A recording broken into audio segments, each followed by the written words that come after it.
this is where we are. After careful consideration and reviewing the current eligibility guidelines, I am officially declaring myself a WNBA prospect. If simply declaring who you are is all that's required, then I meet every single requirement necessary to compete in the WNBA. Wonder why that is. You were fine when a long-haired male with a 8-inch Oscar Mayer is running up and down the court. But as soon as a person that looks like a male with a goatee and a beard and a mustache, now all of a sudden you got a problem with it. Well, because we know he's a man. A hard coat, knock upon your front door. When your ass attack like cancer, burn your condo down. Let my pin drop, don't hear sound. All right, folks, we back in the building, man. We got to talk about some things, bro. Let's talk about some snowflakes. Let's talk about some fringe issues. Let's talk about a group of people that continues to find a new boogeyman in which to be afraid of and to rant at on a daily basis. You dig what I'm saying? Now, I've spoken before about having a female athlete in and around my midst, and I care deeply about the longevity and the prosperity and the cleanliness, all type of words you can put on it, of the female sport. You dig what I'm saying?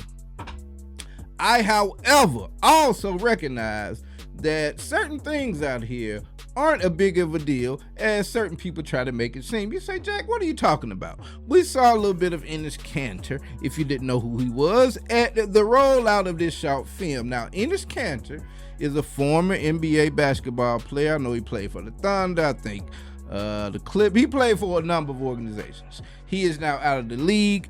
If you remember here about a year or so ago, he made headlines. What's up, world? Just wanted to say we are in Romania, and they said they canceled my passport by Turkish embassy. You know, they've been holding us here for hours by these two police. You know, because the reason behind it is just, of course, my political views, and the guy who did it is, you know, the Recep Tayyip Erdogan, the president of Turkey. And you know, just you guys know him by, you know, he's attacked the people in Washington. He's a bad man. He's a dictator, and he's the Hitler of our century. So I will keep you posted, guys, but just pray for us, and I'll tell you guys what's going on. Appreciate it. That is Enes Kanter. Well, here lately, Enes Kanter has made it known that he feels that he is entitled, if you will, to make a run at the WNBA.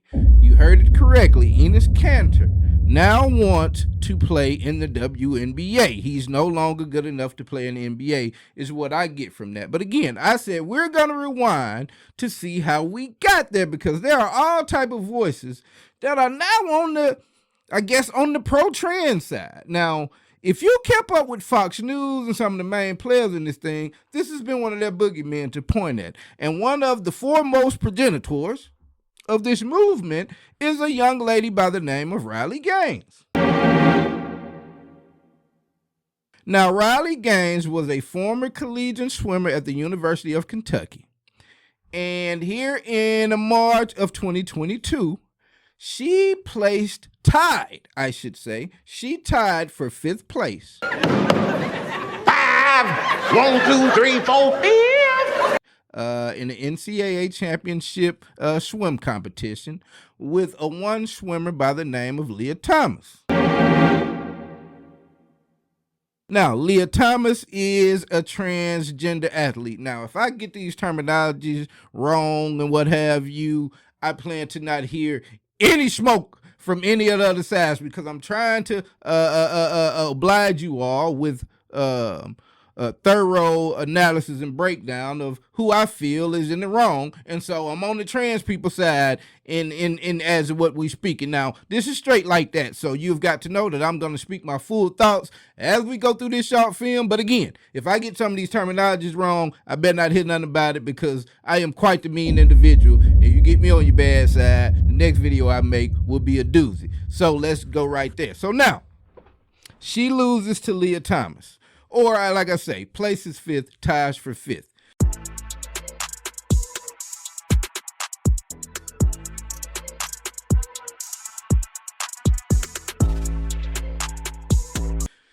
Even had she placed in front of Leah Thomas, she would have still been in fourth, which would have not been a place high enough for a trophy. Let's just get that clear and organized. You dig what I'm saying? But Riley came out after that and spoke to the press about, because the story goes that she thinks, for photo op purposes and for bowing down to the woke mob purposes, you dig what I'm saying? They chose to give the trophy to Leah Thomas and let her take a picture with it, and told Riley that she would receive hers in the mail at a later date. Now, if I'm Riley Gaines, a actual female, you dig what I'm saying? I'm feeling the way about. He and I race in the 200 freestyle. So, look, we get on the blocks, dive off, swim 8 laps of freestyle, touch the ball at the end. I look up at the scoreboard, and almost impossibly enough, Joe, we had gone the exact same time, meaning, of course, we had tied, which is it's incredibly embarrassing for a 6'4" man to not even be able to beat like a 5'5" female. But again, going a minute and 40-ish seconds, and not even 1/100th separated us. You can't tell me that's not divine intervention. But tied, we get out of the water. We go, you can see here, we both went 143.40. Not one of us going 143.39 or 143.41, tying. Get out of the water, go behind the awards podium. The NCAA official looks at both Thomas and myself. Thomas, who is towering over me, right, 6'4", and this official looks at both of us and says, "Great job, you two. But you tied, and we only have one trophy, so we're going to give the trophy to Leah. Sorry, Riley, you don't get one." My Jesus Christ. Heart rate was still high, having just competed. My adrenaline was still pumping. And so the first thing that I thought ended up being the first thing that I said. And the first thought that I had was just what you had just said, right? Like, isn't this everything that Title IX was passed to prevent from happening? What do you mean you're going to give the trophy to the man in the women's 200 freestyle? I asked the question that no one dared ask all season. But she took that because it came right at the time of all of these woke fears and the MAGA crowd. She took that onto Fox News, made a big deal about it, and every time a trans athlete pops up in the news, here's Riley Gaines with something to say. If Protect Women's Sports is deemed political like they say, then so is Trans Kids Belong. The league often says they have a problem with people like Sophie bringing politics into sports. The league doesn't have a problem with politics in sports. They have a problem with conservative politics. Well, they have another situation to get their proverbial panties in a bunch. No pun intended. I'm not trying to be misogynistic. It was just a good joke for the topic that we're covering right now. You dig what I'm saying? And it is all around a one Sophie Cunningham of the WNBA and some comments she made and the steps and the fallout that has ensued since then. On that same vein, in that story with ESPN, you talked about wanting to protect young girls who shouldn't have to go against biological men. Just can you expand your viewpoint on that? I mean, I think I said what I said. I think it's kind of common sense. And I think I'll always believe in that. I think it's really important to protect children. And that's little girls who are also involved in that category. And so I stand on what I said, and I always believe that. Yeah. Do you see your advocacy on that, like, taking any form going forward? You know, I don't know. I'm not a very political person, but I do have beliefs. I have morals, and I'll always stand on those and be true to who I am. And I think people are going to take it how they want to take it, but I've never even really said anything about that. And so when it comes just to protecting young girls in sport and women in sport, I feel very strongly about that. I think that's why you have Title IX. That's why you have some of the greats in women's sports. If Title IX and women's sports weren't protected, then you wouldn't hear about any type of women in sport. And so I think in the future, it's just really important to protect. And on the back of her making those comments, you had the Lynx coach, one Cheryl Reeve, comes out with this on her T-shirt. Well, we see Cheryl Reed wearing a shirt today in support of trans kids.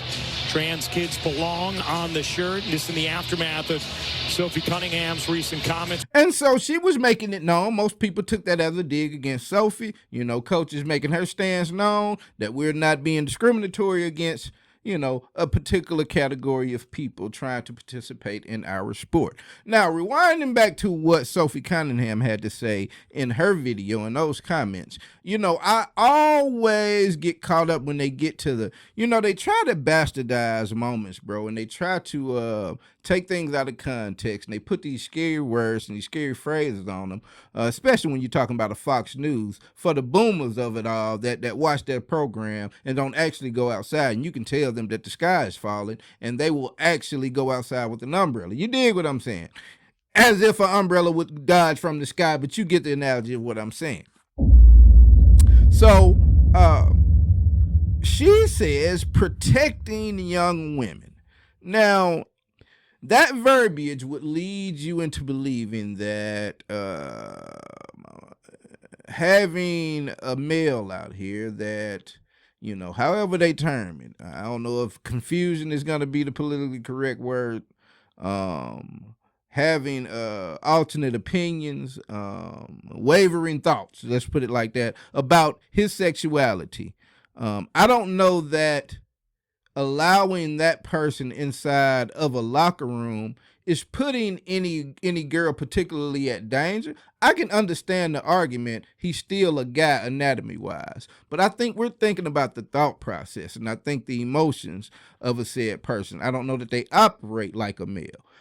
On the court, on the field, I don't know that it brings any inherent danger because, you know, I don't know that there's any, and again, when I say I don't know, of course we don't know all the cases throughout America. We just know the ones that make the news, and then the people get in the uproar about it as if they're scouring the country looking for all of these cases and make sure it's eradicated out of our general discourse. You dig what I'm saying? So I don't know of any rough sport like a rugby or, you know, how rough is soccer? You know, how many rough sports are women involved in anyway? So I don't know what the danger aspect. In basketball, you know, do they bump that hard for it to be like, man, he's so strong as a guy, he's going to elbow on them and break their ribs or something? So I don't, the verbs, the terms that they put on it, bro, just makes it to be much more of a villainous thing that I feel like it is. Now, if I were to look up and there was a transitioning person playing against my child in sports,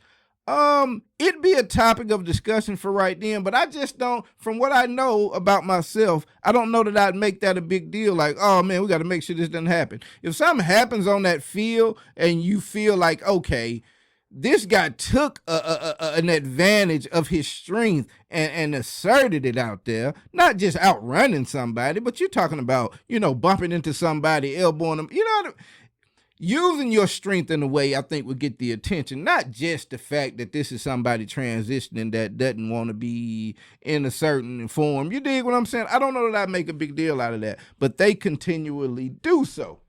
And one Sophie Cunningham, bless her heart, she got famous here about a month ago, outside of her already being a famous WNBA basketball player. She went viral for this meme here.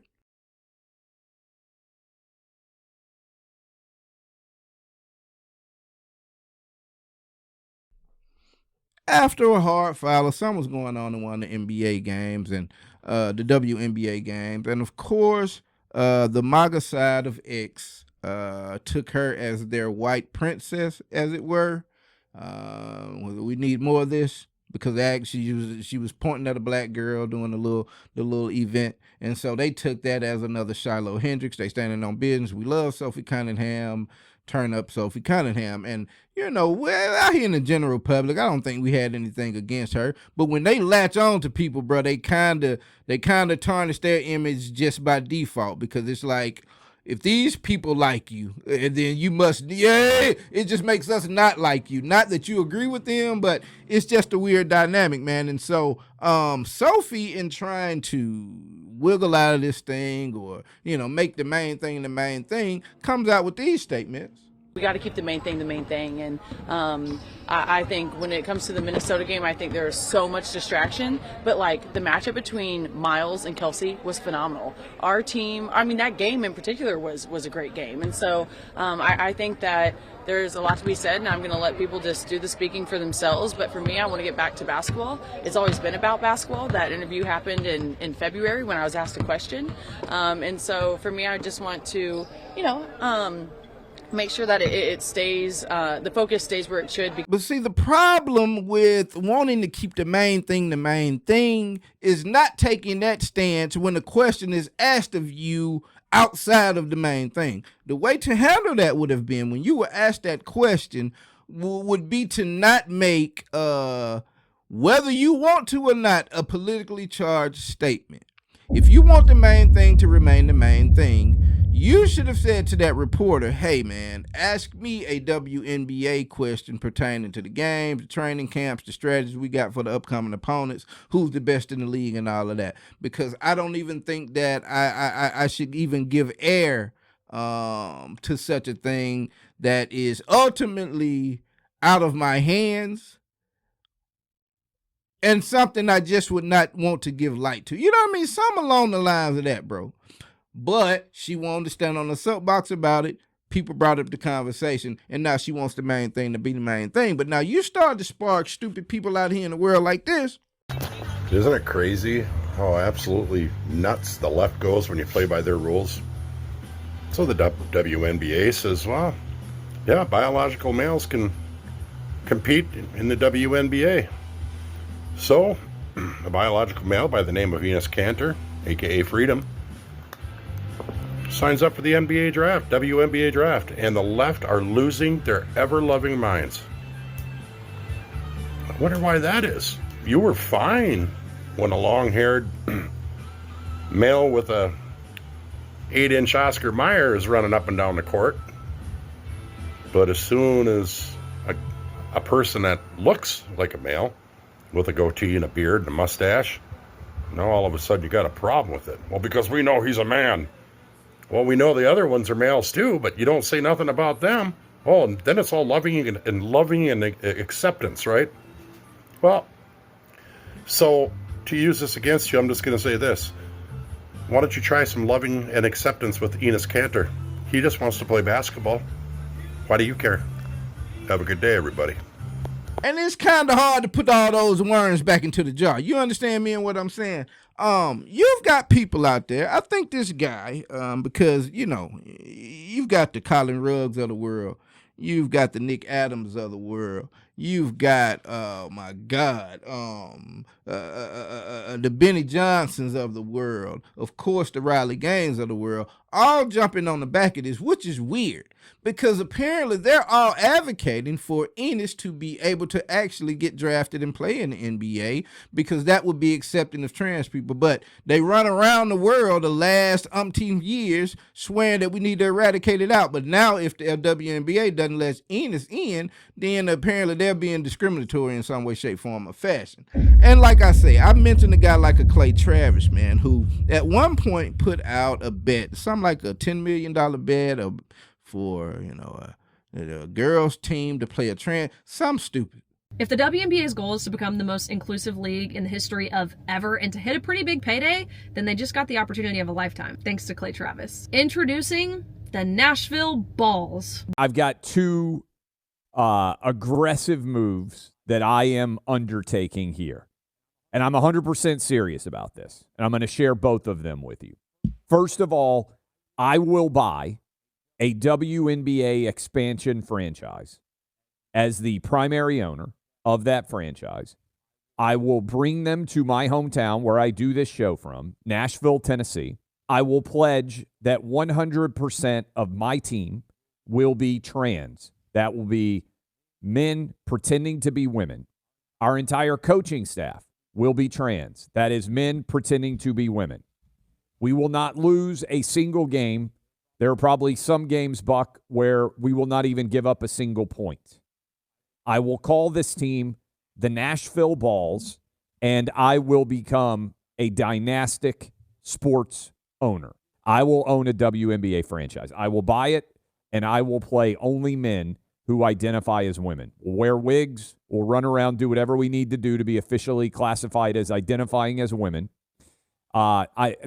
This is what they're now saying is permitted. I will do it. I will buy a team. I'll put my money where my mouth is. Secondly, before, Buck, you remember, I offered $1 million if the WNBA champ, which is right now the Las Vegas Aces, I believe, if they would play a boys high school state championship team of my choosing, I would give $1 million to the winning team. Buck, I will now give $10 million to the winning team. We will put this on pay-per-view.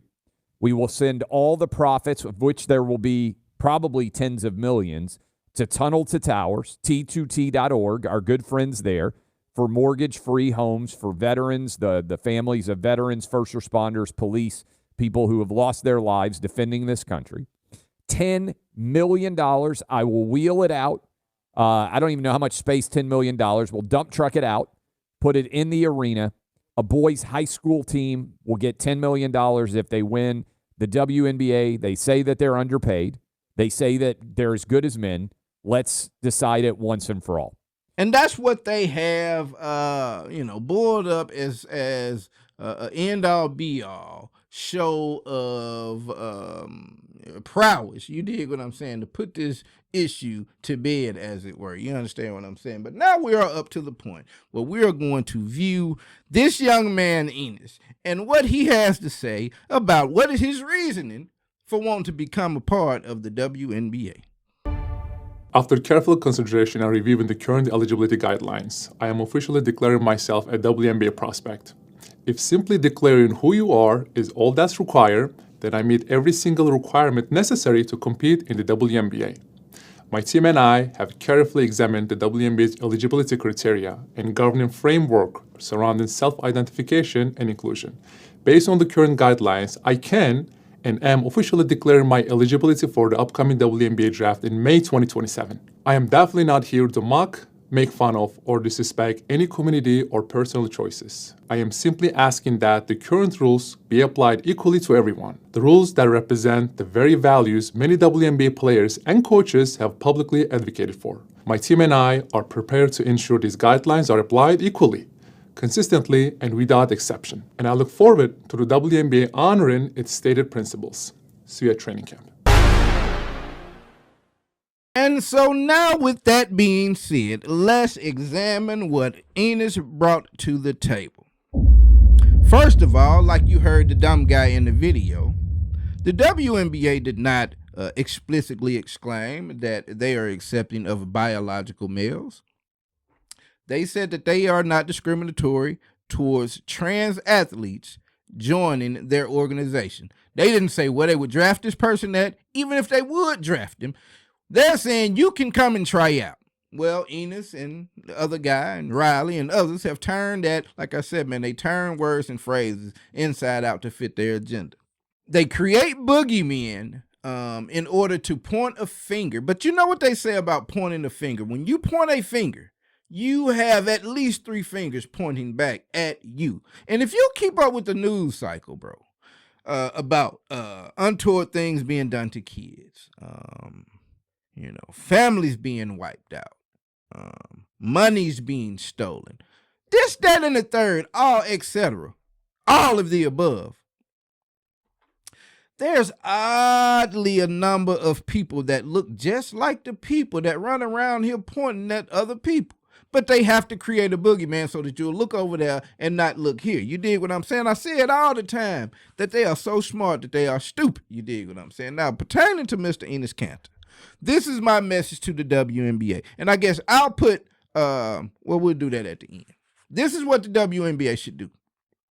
I would first force Mr. Kanter, Freedom is his last name, tell Mr. Freedom, show us evidence of you beginning the transition. Do you take hormone therapy?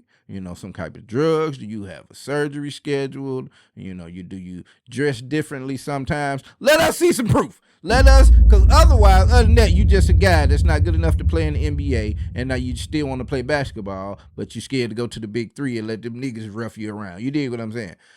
So until you show some transitioning proof, it's a non-starter. Once you do that, sir, you are welcome to enter the WNBA draft. And this is what I would do if I was the WNBA. The team with the last pick, we would select Enes Kanter. We would allow Enes Kanter to make the team. Enes Kanter would help us get better at practice by getting over contested shots, dealing with the length he has. Pause. You dig what I'm saying? He'd help us get spectacular at practice.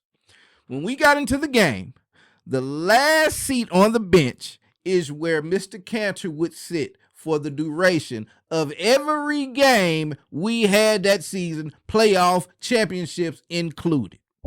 And when the press asks you after the game, why isn't Enes getting in the game? What's going on? He's 6'10", 6'11". I'm sure he will dominate. You say, well, he just doesn't fit what we're trying to do on the court. He's too ball dominant. Huh? That's what you do, WNBA. Whatever team is get the last pick, employ that. And I would make his ass sit there and be embarrassed as a shit. First of all, I make him be embarrassed to have to show up to a gym every day and play against a group of females that are still in their prime. You dig what I'm saying? Secondly, I make his ass be embarrassed and sit at the end of that bench, and we'll put the camera on him all the time. I make that nigga the mascot. You dig what I'm saying? I'll tell him to go join the Palestinian army. One out of two. If I'm the WNBA, those are the two options you got for him. Draft him and make him show transition. Make him come to practice, sit him at the end of the bench, tell the media he too ball dominant, embarrass him, pull his card, call his bluff. You want to come to the NBA? Come on with it, bro. You dig what I'm saying? Two can play this game, but there's more than one way to skin a cat, and no pun intended. You dig what I'm saying with the topic that I'm talking about. But I think it's just so stupid, bro. What is Enes Kanter?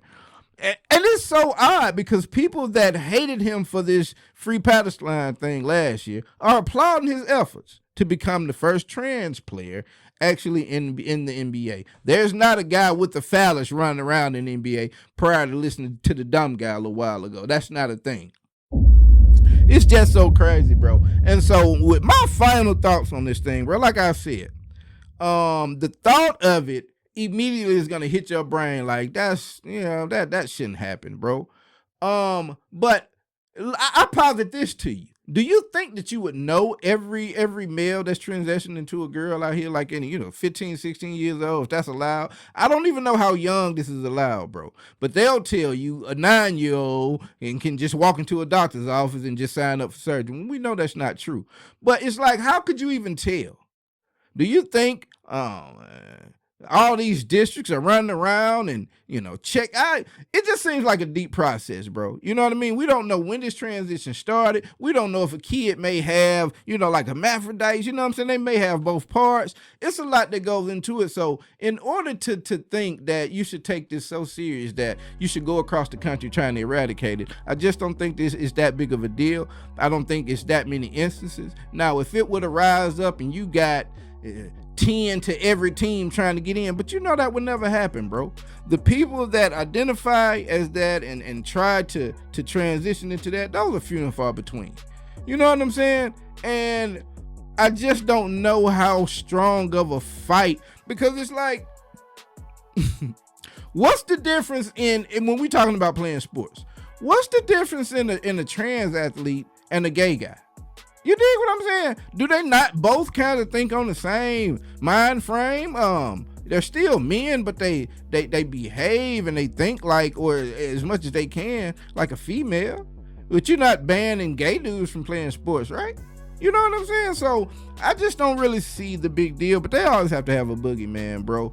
And I thought this was a very stupid stunt, but like I said, I'd call this bluff if I was the NBA. And I hope this reaches around to some execs in some front offices, man. And take a cue from the boy. You ain't even got to give me credit. You dig what I'm saying? But that's what I would do, man. And so y'all let me know what y'all think about this issue, bro. I think it's a non-starter. You know what I'm saying? We barely hear about these, and the only reason we hear about them is because they amplified in the media, so some of these maggots can go crazy. You dig what I'm saying? But y'all let me know down in the comments, man. Until then, it's been straight like that. I'm out. Look up in the sky, it's a bird, it's a plane. Jack Travis, Lord Dungeon Dragon, spit that flame. Raise whole cities, your building can't.